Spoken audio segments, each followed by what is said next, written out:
Hey, this is Carl Willis coming to you from the Bayfront here in Corpus Christi, Texas. I decided to give you a little change of scenery from the backyard, and this has been our first non-overcast gray day in about 2 weeks, so I thought I'd bring you down here to one of the marinas.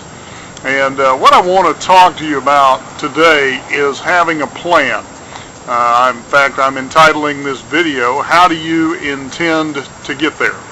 What I find in business is that so many people enter into their network marketing business without any type of plan of how they're going to arrive at their final destination. So for example, they decide that they're going to add 200 team members this year, but they don't have a clue how they're going to do that. And so the thing that I want to encourage you to do today is to get very specific in your planning.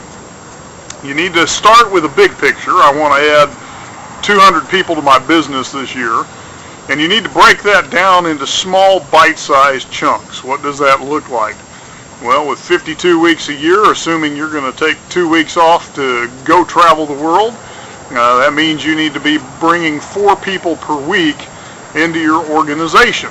Okay, so now we've got it down to a bite-sized chunk. We've got to work on how do we take that even a step further. How do we go from that bite-sized chunk to a place that is manageable, a place that gives us an action plan, a place that gives us some steps we can work on and measure and begin to build momentum towards that long-term goal. So the whole purpose of this is to create that type of action plan.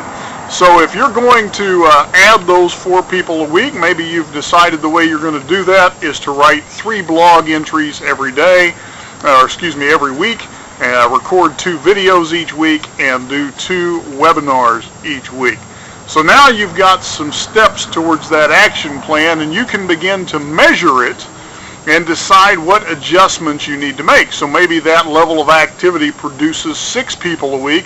Great. You don't really need to modify it much except maybe to make it more effective. But if you're falling short, that activity is only netting you 2 people a week, well then certainly you've got to look for ways that you can add to, take away, or do better so that you can hit those target numbers. Anyway, I'm going to leave you with that for today, and I look forward to talking with you again soon.